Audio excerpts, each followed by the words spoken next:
hi hello నమస్తే welcome to ఎస్టార్ media సామాన్యుడి స్వరం మన ఎస్టార్ మీడియా నేను మీ మధుగాని రాణి మన రాజ్యాంగంలోని చట్టాల గురించి వివరించే ప్రయత్నం నేను చేస్తున్నాను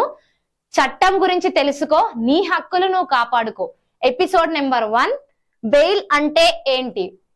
ఇవాళటి మన వీడియోలో బెయిల్ గురించి మనం తెలుసుకుందాం బెయిల్ అంటే పోలీసు నిర్బంధనం నుంచి గాని న్యాయస్థానం ఆధీనంలోంచి గాని తన స్వంత పూచీపై లేదా ఇతరుల పూచీపై పోలీసులు లేదా కోర్టు ఎప్పుడు హాజరవ్వమంటే అప్పుడు హాజరవుతానని ఒప్పుకొని తాత్కాలికంగా నిర్బంధనం నుంచి తప్పుకోవడం అంటే పోలీసు లేదా కోర్టు ఆధీనం నుంచి తాత్కాలికంగా విడుదల కావడం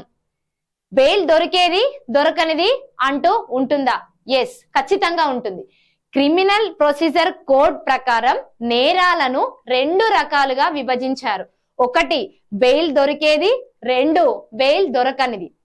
ఈ రెండింటిని క్రిమినల్ ప్రొసీజర్ కోడ్ లో ఒక పట్టీలో చూపడం జరిగింది సామాన్యంగా శిక్ష 3 సంవత్సరాలకు మించకుండా ఉంటే అందులో బెయిల్ దొరుకుతుంది కొన్ని 3 సంవత్సరాల కంటే ఎక్కువ ఉన్న బెయిల్ దొరికేవి ఉన్నాయి అలాగే కొన్నింటిలో శిక్ష 3 సంవత్సరాల కంటే తక్కువ ఉన్నా కూడా దొరకనివి ఉన్నాయి అందులో బెయిల్ దొరికేవి అని ఉంటే బెయిల్ ఖచ్చితంగా ఇవ్వాలి అది మీ హక్కు బెయిల్ దొరకనివి అని ఉంటే కోర్టు వారు ఇస్తేనే మీకు బెయిల్ దొరుకుతుంది మిమ్మల్ని అరెస్ట్ చేశారనుకోండి ఎందుకు అరెస్ట్ చేశారో పోలీసు వారు మీకు ఖచ్చితంగా చెప్పాలి ఏ నేరారోపణపై మిమ్మల్ని పట్టుకున్నది చెప్పాలి పోలీసు స్టేషన్ కు తీసుకువచ్చిన తర్వాత మీకు బెయిల్ దొరుకుతుందా లేదా అనే విషయం కూడా పోలీసు వారు మీకు ఖచ్చితంగా చెప్పాలి బెయిల్ దొరికే నేరం అయితే మీకు బెయిల్ దొరుకుతుంది తీసుకుంటారా అని అడగాలి మీకు బెయిల్ కావాలని అడిగితే స్వంత పూచీకతపై గాని జామీనుపై గాని మిమ్మల్ని విడిచిపెట్టాలి జామీను కావాలంటే ఎలాగా మీరు జామీను ఎలా తీసుకువస్తారు మీరు నిర్బంధంలో ఉన్నారు కదా మీరు జామీను ఇచ్చే వారిని జామీను ఇస్తారా అని మరి అటువంటప్పుడు ఎలాగా అందుకనే మిమ్మల్ని పోలీసు వారు అడిగి జామీనుదారులను పోలీస్ స్టేషన్ కు పిలిపించాలి వారు వచ్చిన తర్వాత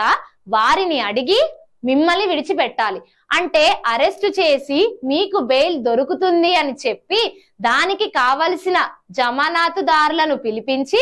మిమ్మల్ని బెయిల్ మీద విడిచిపెట్టాలి ఇవన్నీ పోలీసు వారు చేయవలసినవే క్రిమినల్ ప్రొసీజర్ కోడ్ సెక్షన్ 50 ఆ విధంగా చెబుతున్నది ఒకవేళ బెయిల్ దొరకని నేరం అయితే పోలీసు వారు మిమ్మల్ని కోర్టు ముందు హాజరుపరుస్తారు పైన చెప్పిన ప్రకారంగా మిమ్మల్ని అరెస్ట్ చేసిన 24 గంటలలోగా మిమ్మల్ని కోర్టు ముందు హాజరుపరచాలి అప్పుడు మీకు కోర్టు ద్వారా బెయిల్ పొందవచ్చు